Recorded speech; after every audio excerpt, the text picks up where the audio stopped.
gave me the money up front to do it. Okay, you're hell-bent on having it, I guess I'll take it. So that's how I ended up. And he did really good, because he had a hurricane come through there, and he had the wherewithal to take all the stuff from downstairs, put it upstairs. So when the tide came through, it didn't ruin anything. So, wow. yeah, and over the years, I had to take that building, and because of the floods and the hurricanes, I put like a 3.5-foot kicker wall of concrete 8 inches thick all the way around that building. In other words, I jacked the sill up and cut the wood off, and then we poured the wall right there. They're all poured.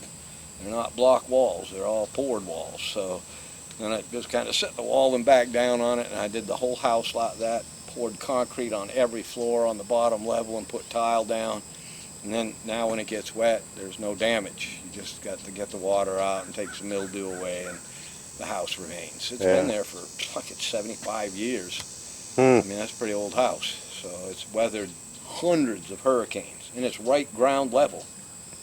You know, I mean, goddamn. Everybody wants to build them up on stilts. That's great, but this fucker's lasted forever on ground level.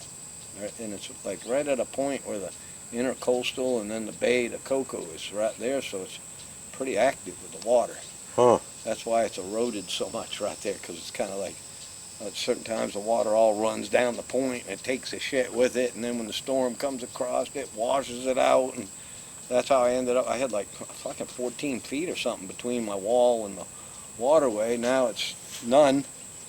I mean, the water washes up on the rocks, and the house is like fucking right on them. But the house ain't settled, so yeah, I've been lucky. Wow. It ain't done anything under. It's just kind of come up to it, but it's eventually would do so. It's next. It's natural erosion. There's nothing anybody can do to really stop it. I mean, Hold it on stilts. I put $10,000 fucking worth of big rocks off a barge out in front of it trying to stop the erosion, and it slowed it down. But within 5 or 6 years, I had to go down there with a barge and move all the rocks up some more, because it had eroded behind the rocks, and so that's what it's doing there. You know, I put matting on it this time. Last time I didn't, so it's got this fiber mat.